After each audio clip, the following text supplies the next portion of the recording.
Hi everybody, I'm Yael and this is Nurturing Resilience. Today we're going to continue a little bit with what we worked on last time. Last time we worked on the core, and today some of those core muscles are actually the ones in your back. And sometimes the problem is not just the muscles, but actually how the joints can get out of shape. So come onto your mat. You're going to maybe need something soft to practice on. I'm going to use this blanket for some support, and you'll need a block. My blocks these days are egg-shaped, but any block or a couple of books will do. And we're going to start with something that one of my yoga therapy teachers, Maria Mendola, taught me. And you can either sit a little bit on a blanket or not, just up to you, just depending on how it feels. If we're lucky, Clarabelle will sit on the blanket, otherwise she will be the star of this practice. And I'm gonna start with one leg back behind me. So I have my right leg back behind me and I have my left leg in front of me. So I have one hip in external rotation and one hip in internal rotation. If this bothers, if there's an issue with your right knee, then one possibility is just to give that knee a lot more padding. And it also could be that this doesn't work for you. You could also, I'll just show you here, you could do this exercise from a seat. So one or the other. And what we're gonna do once we're in this position is I'm gonna take my left hand out to the side. My right hand is gonna be more or less mid-thigh. And I'm gonna take this right thigh, I'm gonna think about bringing the femur bone, rolling it towards the upper left-hand corner of the room and back. So of course my torso is moving, other parts of my body is moving, but I don't have to exaggerate it. I usually call this the Dukes of Hazzard look. I'm just gonna roll it kind of on the diagonal and back. And for me, what often happens is as I roll on the diagonal, my right sit bone lifts. As I come down, my right sit bone comes down. So some of us might feel this pretty intensely, and some of us are barely gonna be feeling this. So this first thing that we're working on is really good if your SI joint, the sacroiliac joint in your lower back, ever gets out of whack.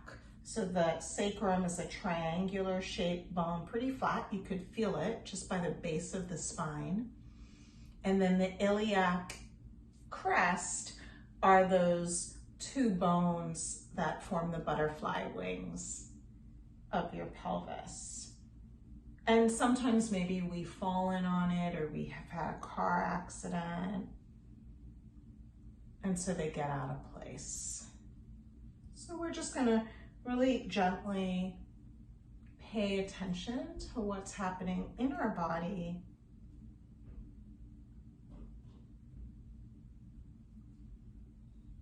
as we work within our natural and comfortable range of motion.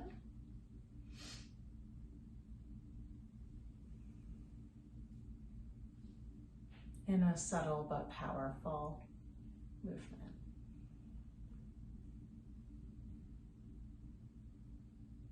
So I haven't been counting because I've been talking. You could do this anywhere from 10 to 25 times. One thing I've added into the sequence, I've added a couple of things. I like when I come up at some point to then add in a twist. And I'll walk both hands over to the left. I personally like to be high on my fingertips, and I think about lifting my chest. In fact, if you like being high, you could always even go higher using blocks or books. But you can also, if this is too, if your SI joint has some pain, go lower, walk your hands further away from you, or even come down onto the forearms. And then, as always, in these poses, you're welcome to move a little bit to explore, and also to see what it is that you can release even more.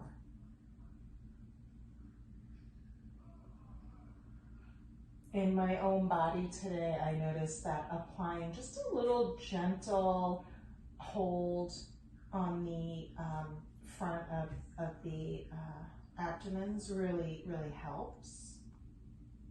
Just helps me feel the release a little bit more in the back body. So I'm just going to hold this for a moment. And then I'm going to come up. Actually, I'm going to grab a block. I'm going to just lean here and extend that right leg out. I'm going to take the block behind the right knee, and I'm just going to add in a very simple stretch for the side body. So I'm just gently taking my right elbow to the block. I'm turning my chest to face this left knee. I'm just going to keep my arms really loosey-goosey and low. If I wanted to, I could do the I'm bored look to release through the neck. The jaw is relaxed, and I'm just going to breathe here. So we're in different muscle groups, but one of them is the quadratus lumbaris here, with the QL. Those are the muscles right at the lumbar spine, and they're often very tight as well. So when we have low back issues, it's usually not just one muscle that we need to strengthen and or stretch, but several. So this works really nice for me. And you could hold this for however long you like. I'm just gonna hold for one more deep breath.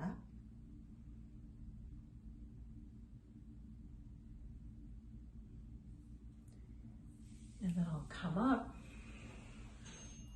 and I'll very carefully work around my 17-year-old cat, Clarabelle, who gets to do anything she wants at her age.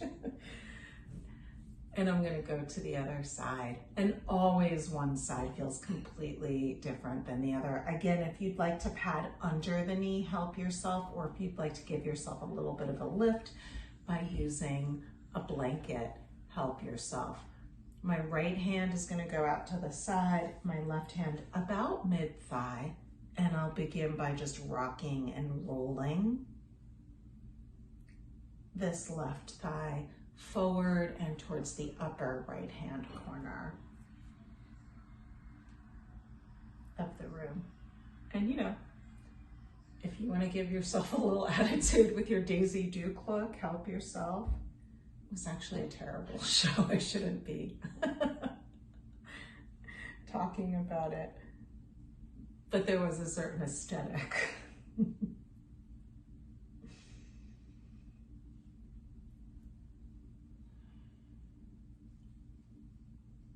And while I'm here, I'm just really noticing what's happening in that low back. I'm noticing like where I can't move anymore. That means I'm at the end of my range.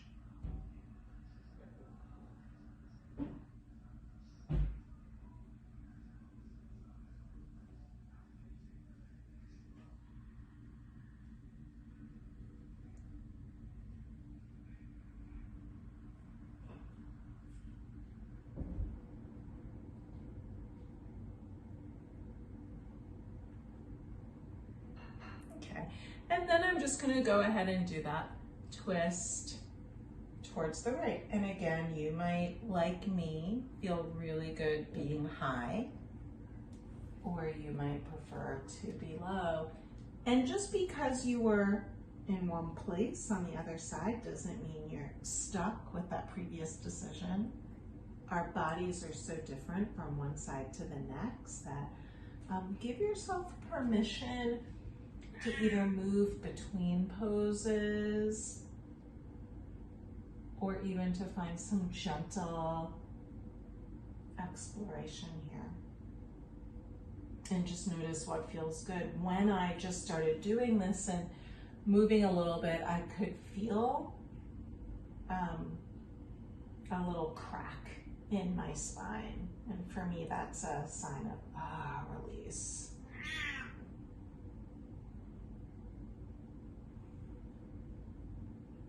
So sometimes for some of us, stillness is good, but gentle movement is also really good for some of us. Do what feels right for you.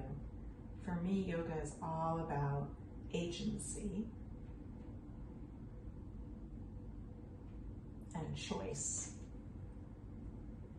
I'm gonna come up, I'm gonna lean a little bit more to that right to help me extend this left leg out to the side. I'll use one of these blocks and I'll do just kind of like a lazy side bend.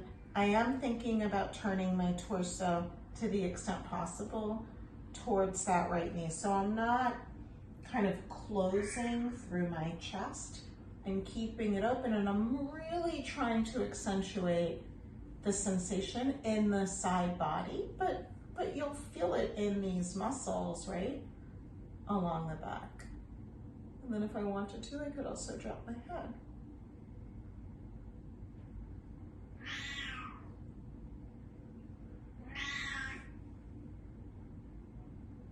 Is there another instruction you'd like to give Miss Clarabelle?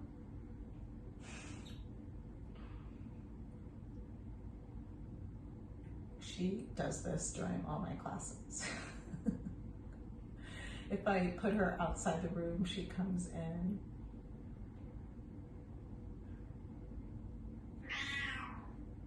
Okay, and then I'm just gonna come on up when it feels right. Now I could, if I want to, lean back and sort of open up through that shape and just go back and forth. And now I'm just checking out the range of motion as well in the hips.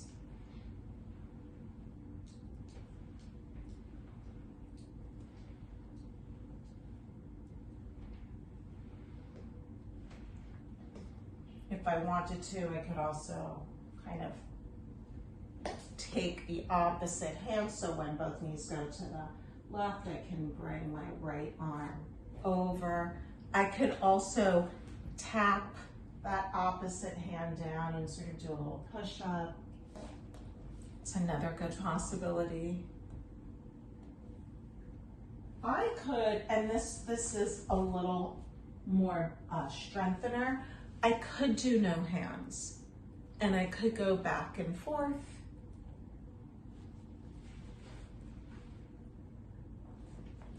Lokma, no hands.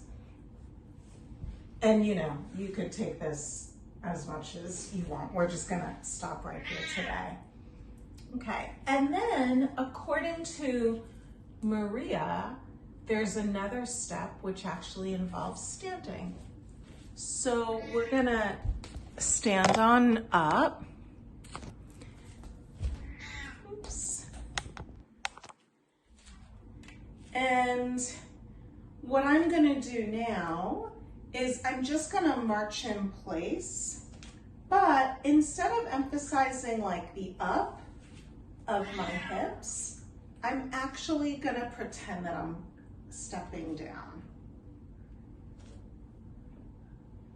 And you could do this pretty strongly. Press down, press down, press down, press down, press down.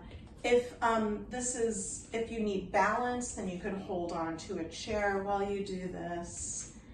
So what Maria always said was that if this bone had somehow gotten out of place, doing this sequence would help align it. And I just think it feels really good afterwards to take the legs a little bit apart and draw some big circles with the hips.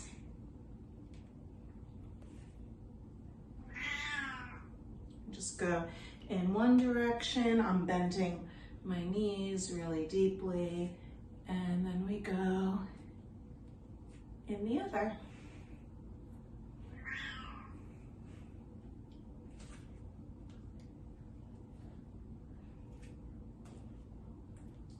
Good. And then you could take a moment here, either standing in mountain pose, or if you prefer, you could put one hand below the belly button and the other hand on top of that hand. If it's comfortable for you, close the eyes. Just take a few breaths, check in with your hips, check in with your low back.